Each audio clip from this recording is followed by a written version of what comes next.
Les eurodéputés doivent se prononcer jeudi sur la nomination controversée d'un des leurs à un poste hautement rémunéré au sein de la Commission européenne présidée par Ursula von der Leyen, soupçonnée par certains de favoritisme. Candidate à sa propre succession, la responsable allemande est mise en cause à 2 mois des élections européennes, 6 au 9 juin, qui déboucheront sur un renouvellement des têtes des principales institutions de l'UE. L'affaire concerne la nomination fin janvier d'un émissaire chargé des petites et moyennes entreprises. Le poste a été attribué à l'eurodéputé allemand du Parti populaire européen, droite, Markus Pieper, quelques semaines avant un congrès à Bucarest début mars lors duquel le PPE a apporté son soutien à un second mandat de Madame von der Leyen.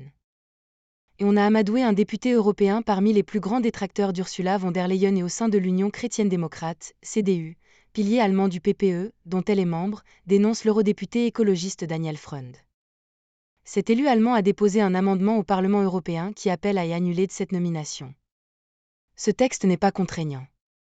Mais, s'il était adopté, il affaiblirait Madame von der Leyen en pleine campagne électorale. Des eurodéputés de diverses tendances, y compris dans son propre camp, pourraient en profiter pour lui adresser un avertissement. Markus Pieper a signé son contrat le dimanche 31 mars et doit prendre ses nouvelles fonctions le 16 avril pour un mandat de 4 ans.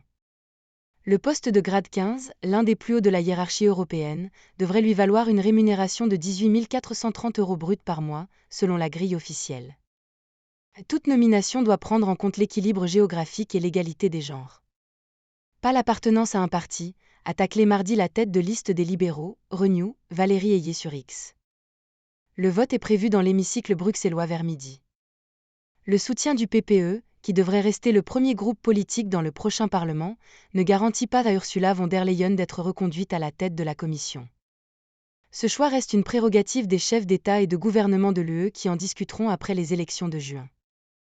Elle devra en outre être approuvée par une majorité au sein de la future Assemblée.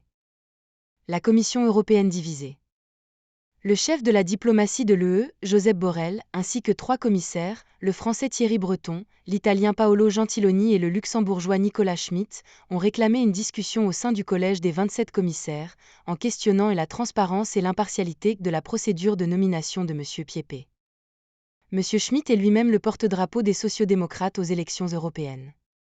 Le sujet a finalement été abordé lors d'une réunion du collège mercredi. L'échange a duré 1 heure, les commissaires PPE prenant la parole tour à tour pour défendre Markus Pieper, a expliqué une source au fait des discussions. Thierry Breton et Josep Borrell ont évoqué le manque de collégialité et des problèmes flagrants de partage d'informations de la part de Madame von der Leyen, a encore détaillé cette source. La Commission n'a pas souhaité commenter. Le vice-président Maroš Šefčovič a réaffirmé mercredi que l'institution avait respecté les règles et les procédures durant le processus de sélection. Le 29 février, une douzaine d'eurodéputés de 4 groupes politiques, sociodémocrates SED, libéraux Renew, la gauche et les Verts, avaient déjà adressé une série de questions à Madame von der Leyen. Ils s'interrogeaient notamment sur des informations selon lesquelles 2 candidates, l'eurodéputée tchèque Martina Dlabajová du groupe Renew et Anna Stellinger de la Confédération des entreprises suédoises, avaient atteint le dernier stade de la procédure de recrutement en obtenant de meilleures évaluations que M. Pieper.